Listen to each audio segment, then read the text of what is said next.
Kalau orang itu tidak sholat, tapi dia sangat dermawan sekali.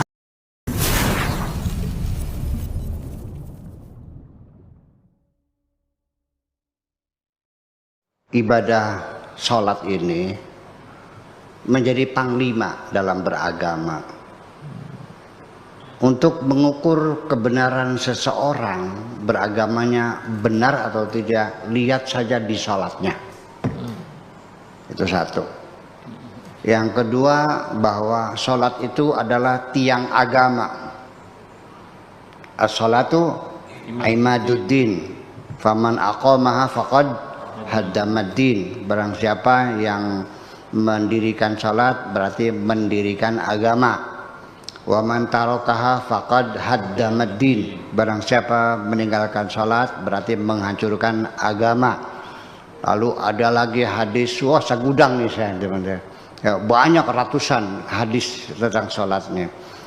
Ya, antara lain, inna awwala ma yuhasabu bihil mar'u yaumal qiyamah as-sholatu. Nanti amalan-amalan yang pertama-tama dihisab oleh Allah adalah sholat. Barang siapa yang tidak sholat maka semua amalnya tidak diterima. Ya. Banyak banget deh. Nah, hadis-hadis inilah yang kemudian menyebabkan umat Islam dalam beragama terjebak dalam agama seremoni, agama ritual. Iya kan? Nah, agama spiritualnya lepas, agama sosialnya lepas. Mana buktinya agama sosialnya? Berantem kok perang saudara sampai sekarang. Apakah dibenarkan umat Islam saling bunuh-membunuh? Iya, Irak hancur lebur, Syria porak-poranda, Yaman masih terbakar, Libya jungkir balik. Ini bukan sekarang, dari zaman dahulu kala umat Islam saling bunuh-membunuh itu. Di mana ibadah sosialnya? Di mana spiritualnya? Kita sibuk bikin masjid. Ya, semakin rajin berjamaah, semakin rajin bertengkarnya. Saya tidak merendahkan sholat, ya tidak. Tetapi kenapa di Al-Quran sendiri, kalau memang itu sebagai tiang agama, kalau itu memang menjadi ukuran seseorang, kalau tidak sholat amalnya tidak ada yang diterima. Kenapa dalam Al-Quran ibadah sholat hanya sekali-kali disebutkan? Dan tidak berulang-ulang. Itu pun secara global saja, aqimus shalah. Berapa kali sehari tidak disebutkan. Rakaatnya tidak disebutkan. Apa yang dibaca juga tidak disebutkan. Tidak ada dalam Al-Quran bagaimana protokol sholat itu dilakukan. Dan sampai sekarang sholat orang berbeda-beda.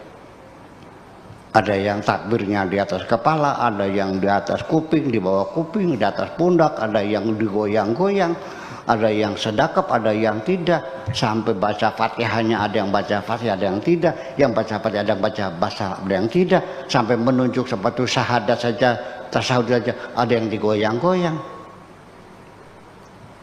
Nah, saya jujur mau berkata, Nabi Muhammad sholatnya gimana? Saya mau niru sholatnya seperti Nabi Muhammad. Artinya dalam komunikasi sehari-hari, kalau saya memerintahkan kamu hanya sekali dua kali, tidak akan berbeda dengan ketika saya menyuruh kamu berkali-kali. Betul enggak? Ya. Yang berkali-kali itu infak, anfiqu wa mimma razaqnahum yunfiqum, infak. Kenapa dalam bab fikihnya kok nggak ada bab infak? Ini ada satu persoalan yang tersembunyi sesungguhnya. Ya, saya tidak menolak itu semuanya, cuma saya sedang berhipotesa. Kalau ya itu memang tiang agama, kalau itu memang landasan seseorang amalnya tidak diterima kalau tidak sholat, ya mungkinnya dikatakannya 1000 kali dalam Al-Quran ini. Itu yang jadi persoalan. Jadi sampai sekarang tidak ada yang tahu Nabi Muhammad itu sholatnya seperti apa. Saya ingin meniru seperti Nabi sholatnya. Ayo sedekap nggak Nabi? Nabi tangannya digoyang-goyang nggak? Enggak tahu juga. Nabi baca Fatihah enggak? Baca basmalah enggak? Enggak tahu juga. Karena berbeda-beda itu berarti kita sama tidak tahu. Jadi kalau Anda meyakini semacam itu, ya syukurlah, supaya amal Anda diterima, ya yang rajin sholatnya. Gitu ya. Iya. Jadi artinya saya juga secara logika sederhana sering saya mengatakan, untuk mengukur kebenaran seseorang zaman sekarang, nggak usah di kepintaran ngajinya, nggak usah di wiridanya, nggak usah di puasa, nggak usah lah, nggak usah di kedermawanannya, nggak usah. Anak muda zaman sekarang asal mau sholat 5 waktu saja sudah paling hebat sekarang. Salah nggak kan?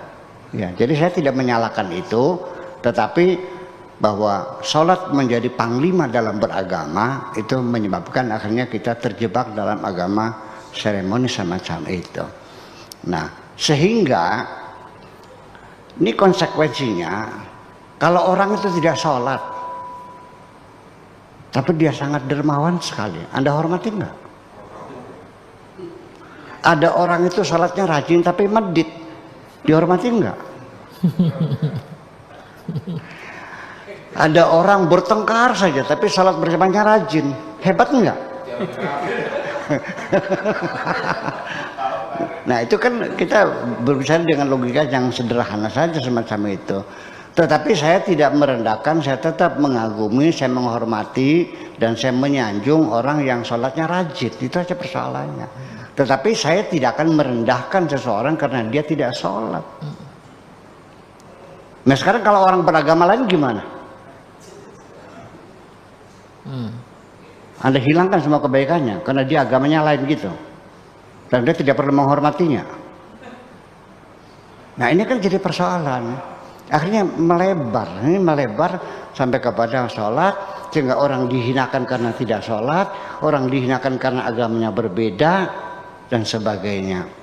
Saya dalam beragama seperti ini. Ketika ada seseorang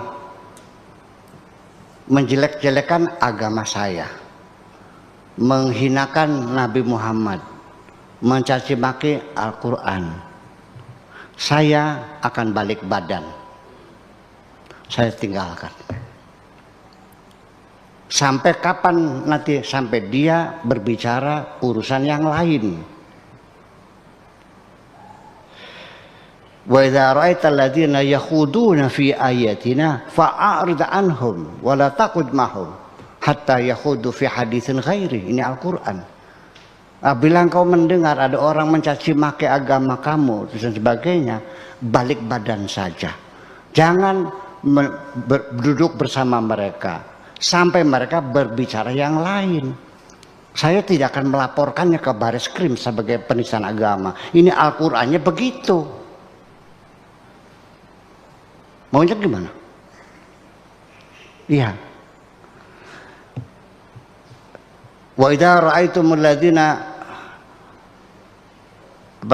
fi yakhuduna fi ayatillah yustaza'u bihi, ya, menghinakan ayat-ayat Tuhan. Fa'arid anhum wala taqudu mahum, balik badan, jangan duduk bersama mereka hatta yakhudu fi haditsin khairi. Balik badan juga tidak selamanya. Kalau sudah dia bicara yang lain, masalah ekonomi, masalah bisnis, ya mangga silakan, itu persoalannya. Jadi artinya Tuhan sendiri juga tidak memberi petunjuk kita seperti itu untuk memukuli orang yang ini, tidak. Iya kan? Tapi kan ada undang-undang penistaan agama kan. Itu terserah kamu, kalau saya mau ikut Al-Quran aja lah. Makasih kita.